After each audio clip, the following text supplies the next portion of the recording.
This is NNC, Neural Newscast, online at nnewscast.com. Get ready for a deep dive from Neural Newscast. I'm Jason, your business specialist, and Nathaniel, our science correspondent, is here with me as we dig into today's topics. On this day in 1954, Ellis Island closed its doors, ending decades of active immigration processing for millions arriving in the United States. That single line carries a lot of weight. Ellis Island was the literal gateway for millions, and then in 1954, its operational role ends. You can almost feel a chapter in migration history closing. From a market and institutional perspective, shuttering a long-running central hub signals a shift, not just in logistics, but in how the nation manages migration flows and the infrastructure of integration. And from a social science angle, it marks the end of an era of centralized screening that shaped immigrant experiences.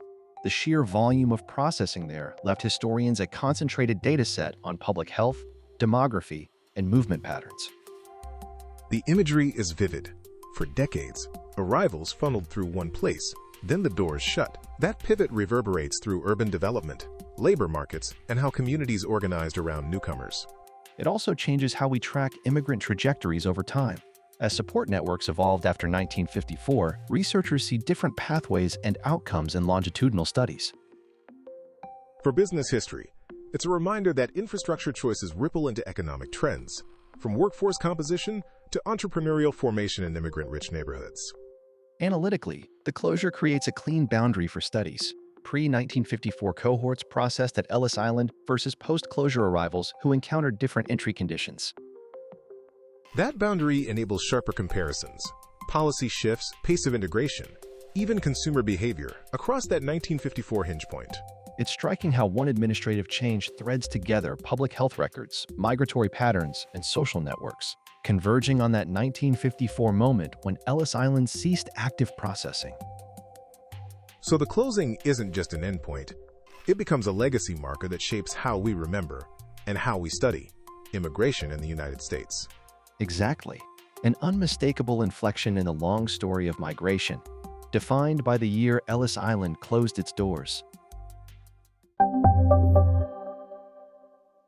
We'll be right back after this short break. Today we celebrate the birthdays of Grace Kelly, 1929, Neil Young, 1945, and Ryan Gosling, 1980, and we'll spotlight Grace Kelly's remarkable arc.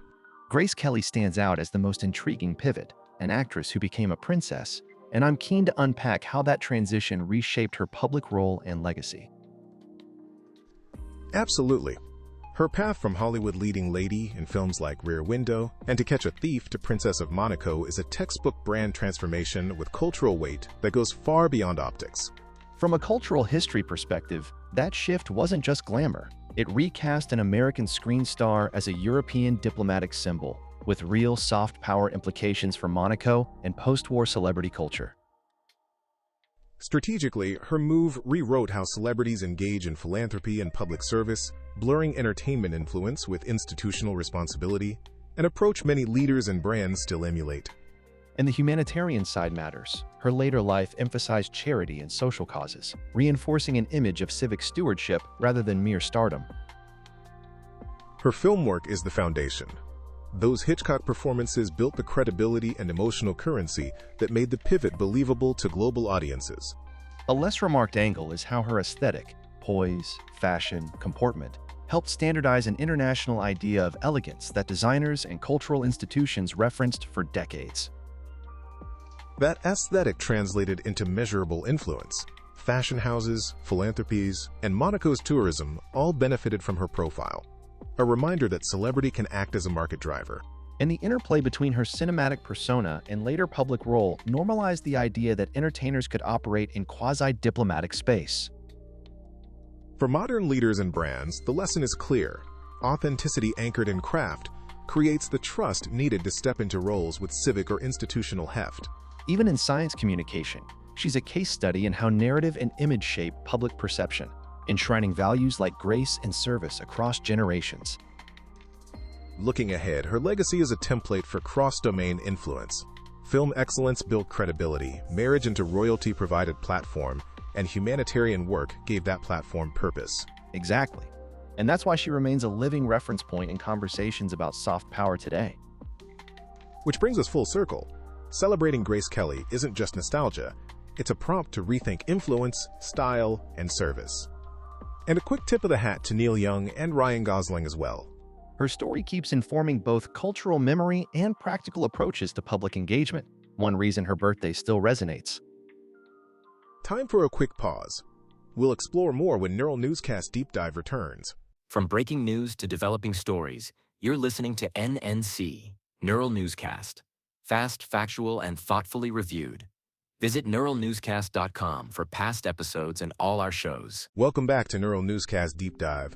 Let's continue our exploration. There's a town in Newfoundland, Canada called Dildo. Hearing it out loud shows how a place name can instantly grab attention. From a business lens, a name like that becomes an unmistakable brand asset for local tourism and regional identity. In human geography and cultural linguistics, that distinctiveness makes it memorable, and a useful example of how language shapes place perception. And because the town is in Newfoundland, any market or policy implications are tied to that region's economy and community narrative. That locational detail grounds any analysis in real geography and culture, rather than abstraction. The curiosity it sparks can translate into foot traffic and media interest, even without any deliberate rebranding. Academically, unusual toponyms are handy case studies when discussing how names influence perception and attention. It's concise but potent. One short fact carries both place and identity. Agreed. The clarity lets us explore cross-disciplinary significance while staying grounded in Newfoundland. We hope you enjoyed this deep dive. From Jason and all of us at Neural Newscast, I'm Nathaniel. Join us next time. Thanks for tuning in to Neural Newscast. Stay curious, stay informed, and visit nnewscast.com for more daily news and fascinating stories from history. Neural Newscast combines real voice recordings with synthesized voices to enable prompt production without sacrificing quality. All content is generated using advanced AI algorithms developed by a human and undergoes fact-checking and human review prior to release.